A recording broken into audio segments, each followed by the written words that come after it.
Au sommaire de ce journal, instabilité des institutions dans les provinces et après plusieurs semaines de paralysie institutionnelle provoquée par la destitution de l'ancien gouverneur Victor Kitenge au Sankourou, les bureaux de l'Assemblée provinciale ont obtenu l'aval du vice-premier ministre en charge de l'Intérieur pour regagner la province et poursuivre le plénière suspendu depuis la crise. Les détails selon ce journal. Reçu par le nouveau ministre de la Justice, le syndicat de magistrats promet de travailler en collaboration avec le ministre en vue de produire un résultat escompté. Edmond Issofa, qui représente les magistrats, a fait voir quelques faiblesses qui ne permettent pas à la justice de bien fonctionner. C'est tout comme titre. Mesdames, Messieurs, bienvenue dans cette édition du journal. Bonjour et bienvenue dans cette édition de la mi-journée, mesdames et messieurs, que nous ouvrons avec cette nouvelle du Sankourou après plusieurs semaines de paralysie institutionnelle provoquée par la destitution de l'ancien gouverneur Victor Kitenge. L'Assemblée provinciale du Sankourou s'apprête à reprendre officiellement ses activités parlementaires à Lusambo. Convoqué à Kinshasa pour consultation, le bureau de l'Assemblée a obtenu l'aval du vice-premier ministre en charge de l'Intérieur pour regagner la province et poursuivre les plénières suspendues depuis la crise. Ces consultations visaient à garantir le respect des lois de la République et le bon fonctionnement des institutions provinciales. Pour rappel, Victor Kitenge avait été destitué alors qu'il ne pouvait présenter ses moyens de défense pour raison de santé. Cette situation avait plongé la province dans une impasse politique. Aujourd'hui, on voit des résolutions.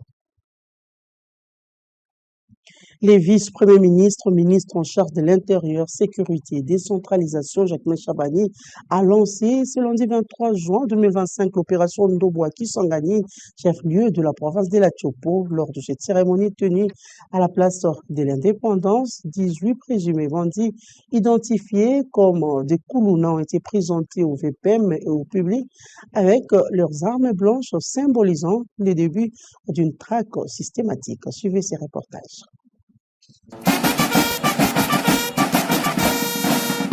En mission dans la province de la Tchopo, le vice-premier ministre, ministre de l'Intérieur, Sécurité, Décentralisation et Affaires coutumières, Chabani Louko, a procédé ce mardi au lancement officiel de l'opération spéciale Ndobo à Kisangani. Cette initiative vise à renforcer la lutte contre les banditismes urbains, en particulier contre le phénomène Evapo, une forme d'extorsion de plus en plus redoutée dans la ville. Devant une foule rassemblée à la place de l'Indépendance, le VPM a rappelé que cette opération s'inscrit dans la volonté du gouvernement central de restaurer l'autorité de l'État et de garantir la sécurité des citoyens. À cette occasion, 18 prévenus criminels, appelés Koulouna, arrêtés par la police nationale congolaise avec leurs armes blanches, ont été présentés aux autorités. Chabani Louko a félicité les forces de l'ordre pour leur engagement et a appelé à la rigueur, la discipline et au professionnalisme dans l'exécution de leur mission.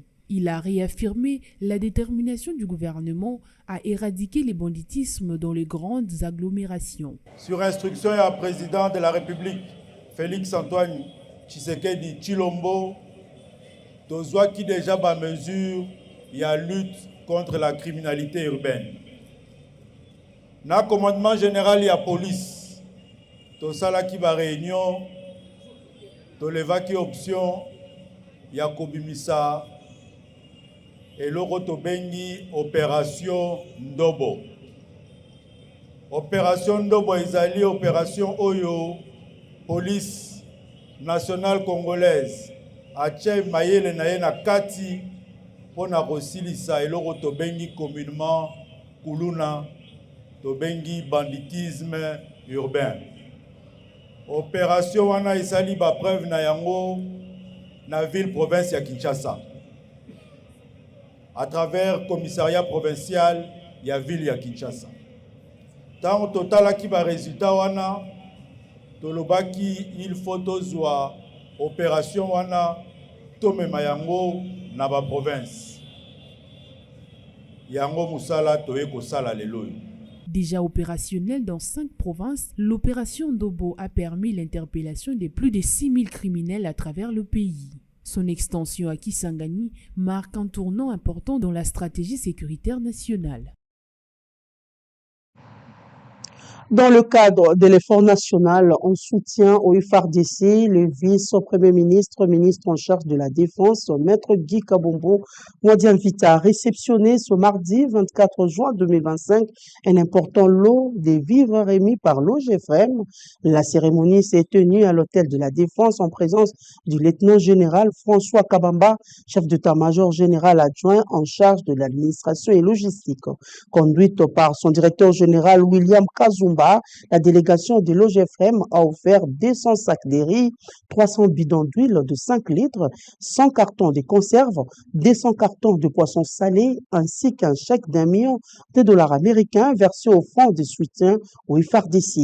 Le vice-premier ministre Guy Kabombo Modian-Vita, au nom du chef de l'État Félix-Antoine Tshisekedi Tshilombo, a salué ces gestes patriotiques en faveur du FARDC et des forces d'autodéfense Ouazalendo.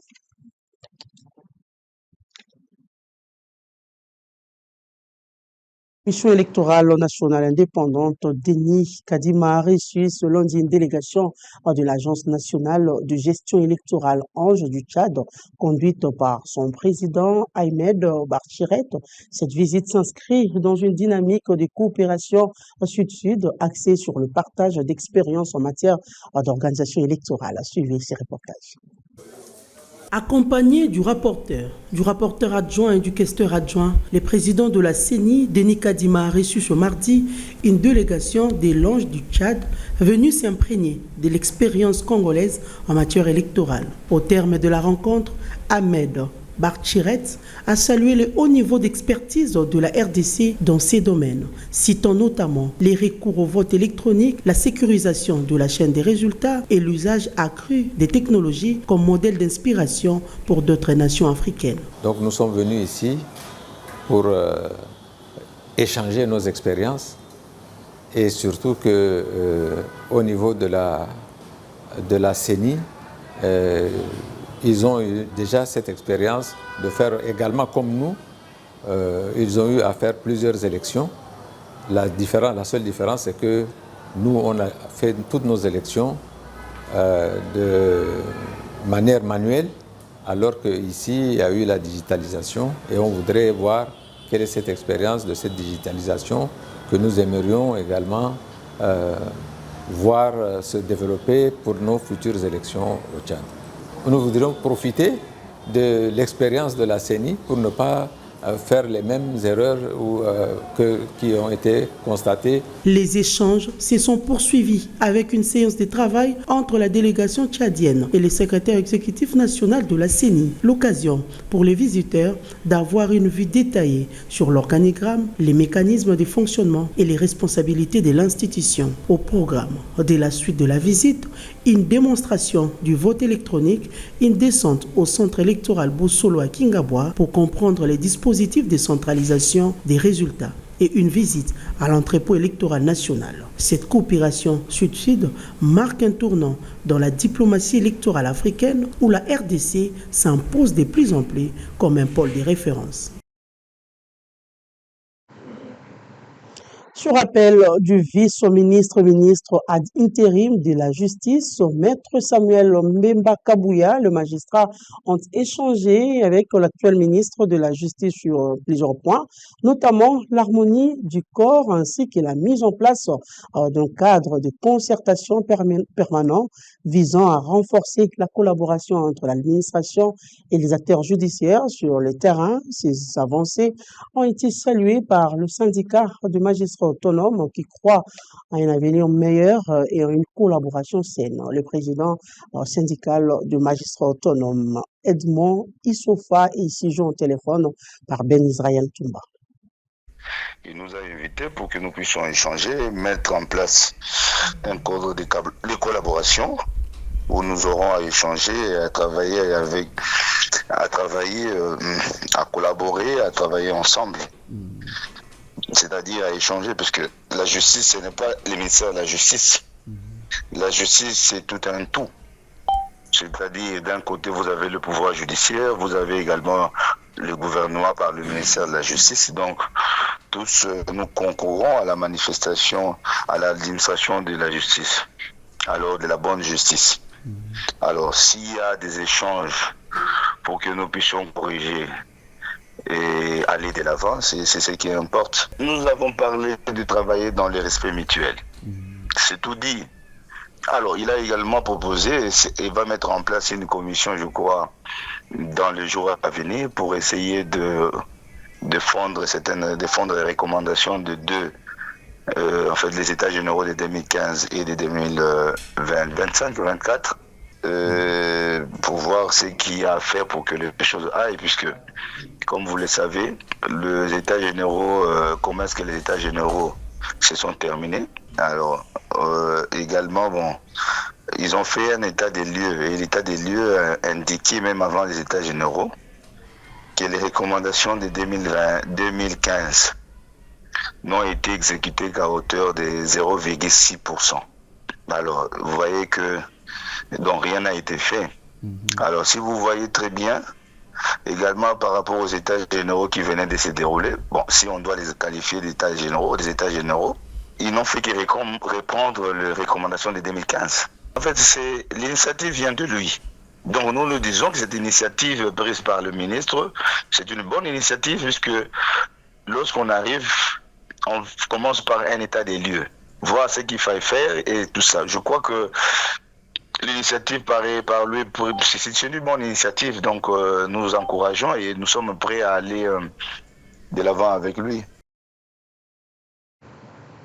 Le ministre des Finances, Doudou Fwamba, présidé mardi dernier une importante séance de travail consacrée à l'évaluation de la réforme relative à la facture normalisée. Cette rencontre stratégique a réuni les responsables de la Direction générale des impôts, DGI, des membres du comité technique des pilotages et ceux du groupement CITEX, partenaire technique pour l'implémentation de cette réforme. Le détail. La RDC continue de poser des actes concrets pour renforcer la transparence et la bonne gouvernance fiscale. Le ministre des Finances, Doudou Fwamba, a échangé ce lundi avec une délégation du Forum national sur la transparence et l'échange des renseignements à des fins fiscales conduite par Madame Zaïda Manata, chef du secrétariat de cette instance rattachée à l'OCDE. Cette visite s'inscrit dans le cadre du programme d'accompagnement dont bénéficie la RDC depuis son adhésion au Forum mondial en décembre 2023. Au cours de son allocution, le ministre des Finances a annoncé la création prochaine d'une unité nationale d'échange international des renseignements fiscaux, un outil stratégique pour renforcer la coopération avec les juridictions étrangères. Pour sa part, Madame Manata a salué le progrès réalisé par la RDC depuis son adhésion, tout en rappelant que le pays sera soumis à une évaluation par les pairs d'ici fin 2026. La RDC s'est engagée au Forum mondial en 2023 et le ministre a réaffirmé son engagement pour progresser dans les domaines de la transparence fiscale et l'échange des renseignements. Les prochaines étapes vont être à l'évaluation par les pairs de la RDC qui aura lieu, va commencer à la fin de 2026 et d'aujourd'hui jusqu'à là, on va travailler avec la RDC pour la préparer pour cette évaluation et j'espère que dans ces périodes-là, la RDC va bien profiter des outils de transparence fiscale pour mobiliser des recettes et pour lutter contre l'évasion fiscale et autres flux financiers illicites. Durant leur séjour prévu du 23 au 25 juin, les experts du Forum mondial mèneront plusieurs réunions techniques avec le ministère sectoriel, la DGI, la Banque centrale et d'autres institutions publiques concernées. Cette mission marque un pas de plus vers l'ancrage de la RDC dans les standards internationaux des transparences fiscales. Toutes nos excuses, très chers téléspectateurs. Vous venez de suivre tout à l'heure la réunion que le ministre des Finances, Doudou Fwamba, a eue avec la délégation de haut niveau du Forum mondial sur la transparence et l'échange des renseignements à des fins fiscales. Cette réunion, cette délégation a été conduite par Madame Zaïda Manata, chef du secrétaire du Forum. Passons à autre chose. Plusieurs chefs coutumiers et des groupements sont installés dans la province province de l'Ituri grâce à la paix retrouvée dans plusieurs entités. La dernière installation en date est celle du chef du groupement d'Irokpa, un symbole de la restauration de l'autorité de l'État en territoire de Djougou. Nous sommes là dans la chefferie de Baemano. Il s'agit de M. Ndrundro d'Irokpa. La cérémonie de son installation s'est déroulée le week-end dernier à Kalolo, dans le groupement Louvangiré. Plus de détails dans ces reportages de Sarah Moukissa. Cette joie des populations était observée le matin du samedi 21 juin 2025 à Katoto, siège du groupement Louvangiré dans la chefferie des Baemano. Elle était relative à l'installation de M. Ndrundro d'Irokpa comme chef du groupement d'Irokpa, un groupement situé sur la RN27, à environ 50 km au nord de la ville de Bunia, dans les territoires de Djougou.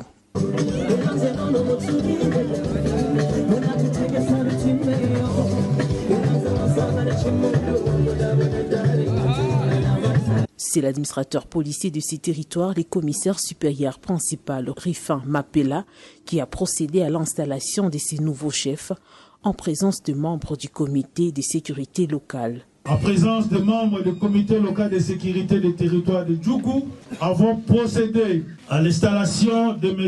Ndrundro d'Irokpa Kapokoya en qualité de chef du groupement d'Irokpa. Cependant, Ndrundro d'Irokpa, nouveau chef du groupement, promet de travailler avec abnégation pour soulager ses administrés. Je vais m'investir pour le développement. Avec les efforts de tous, nous allons construire notre entité comme c'était avant. Je travaillerai beaucoup pour l'unité de Baïnda Bagavu. Cet événement est un signal fort pour les Baïnda Bagavu, en particulier le peuple Ema en général, a reconnu Pilo Moulindro Willy, chef de la chefferie des Baemano. Je te demande de serrer les vis, car maintenant vous avez une grande responsabilité. Et en vous, Bagavu, ne soyez pas des déstabilisateurs du pouvoir de ces nouveaux chefs. Pas de haine, pas de tiraillement. Cette nouvelle étape est également un signal qui met fin au conflit coutumier au sein des communautés Baïnda Bagavu, affirment certaines opinions. Mettre complètement fin aux divers conflits qui rongent les communautés ituriennes est parmi le cheval de bataille du commandant des opérations et gouverneur de l'Ituri, le lieutenant général Eliboya Kashamadjouni.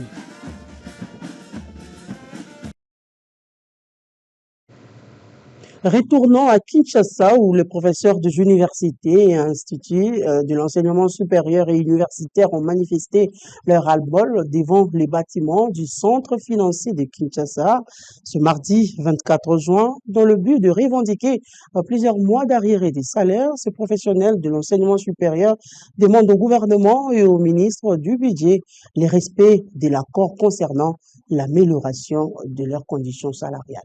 Les reportages est signé Julia Kamonia et Jérôme Bouzolo.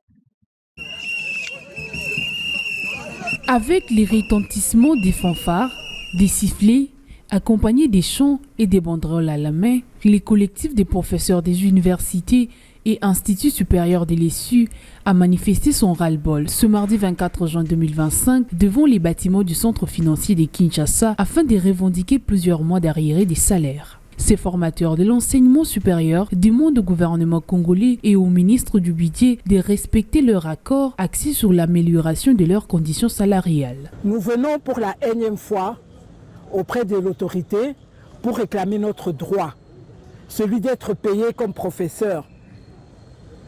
Certains ne sont pas payés depuis 12 mois, 24 mois, 36 mois, 48 mois, 5 ans même. C'est inadmissible et intolérable. Nous formons les cadres de ce pays. Au lieu de s'occuper de l'enseignement pour l'élite de demain, ces professeurs sont dans les rues en train de réclamer leur salaire car un ventre affamé ne réfléchit pas, dit-on. Nous avons reçu des promesses. Les promesses, la première ministre avait instruit le ministre du budget, le ministre des finances et le ministre de l'ESU pour qu'ils travaillent ensemble depuis l'année passée au mois de novembre. Mais cette promesse n'a jamais été tenue. Face à cette insensibilité de l'autorité des tutelles, ces professeurs se disent prêts à passer la nuit devant ces bâtiments. pendant que biso moko tozana biloko ya kolia te. Bana na biso il faut ba kende otanga, tozana mbongo kofuta classe te. Bana na biso il faut ba zo soins médicaux, tozana mbongo kofuta hôpital te. Soki ba pesi biso e yano o elongo bani te, tokozonga te, tokolala awa, tokobenga mabota na biso. Ces professionnels de l'enseignement supérieur réclament leurs droits légitimes et disent non aux promesses non réalisées par le gouvernement de la République et exigent leur mécanisation et la correction de leurs grades. Sachant que l'éducation est l'un des piliers du développement d'un pays, l'urgence s'impose face à cette situation. Si les conditions des enseignants sont bonnes, l'éducation des étudiants est garantie pour un Congo de demain.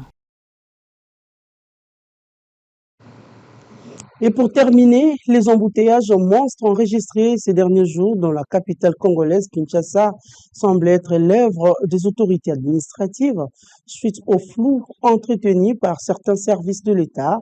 C'est les constats établis par les reporters de Boussolo Télévision dans la soirée du lundi dans quelques artères de la capitale. Chauffeurs et piétons accusent d'une part l'hôtel de ville de Kinshasa et d'autre part le ministère de l'économie nationale et des transports d'entretenir les flous dans leur dernière communication.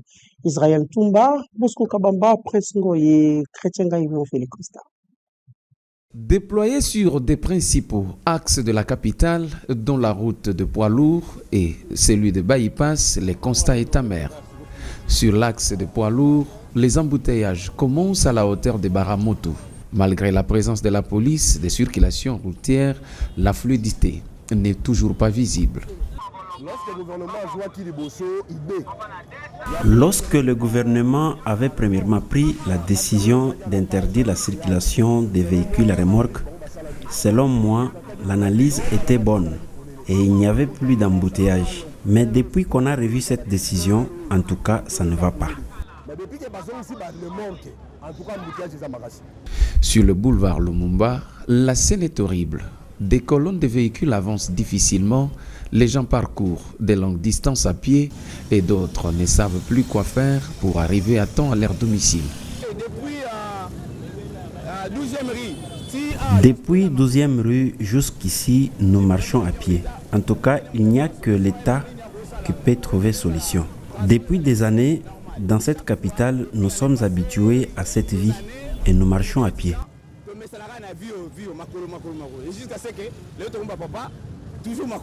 Les codes de la route est bafoué. Certains chauffeurs font la loi et l'État reste quasi inexistant.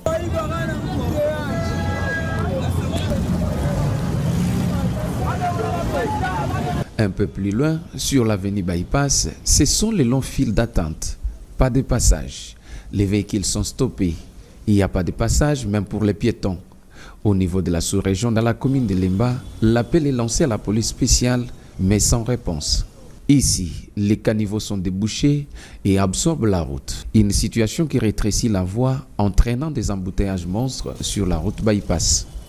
Les désordres semblent être créés par les autorités elles-mêmes qui prennent des décisions sans effet sur le terrain, d'après ces chauffeurs, d'où son interpellation.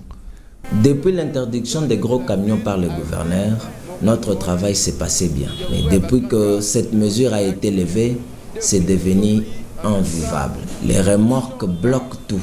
D'un côté, les autorités nous pourchassent. De l'autre, les camions paralysent la circulation.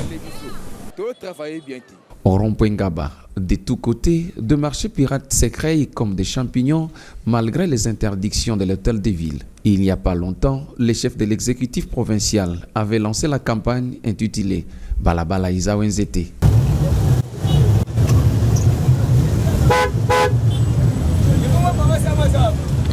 Selon un conducteur de moto rencontré, l'État devrait définir une bonne politique pour gérer cette situation. Nous, chauffeurs et motards de Kinshasa, nous sommes aussi responsables des embouteillages. Les désordres commencent quand on quitte nos bandes de circulation. Les chauffeurs de 207 bloquent la seule voie libre. Et avec toutes ces manœuvres hasardeuses sur la route, les bouchons deviennent inévitables.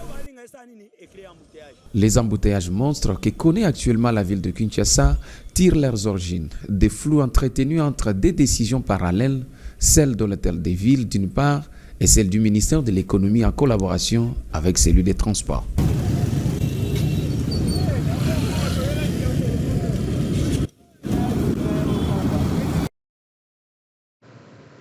Donc voilà, c'est la fin de cette édition de la mi-journée. Mesdames, Messieurs, merci à vous de l'avoir reçu chez vous. Au revoir et très bonne suite des programmes sur votre chaîne de télévision. Merci.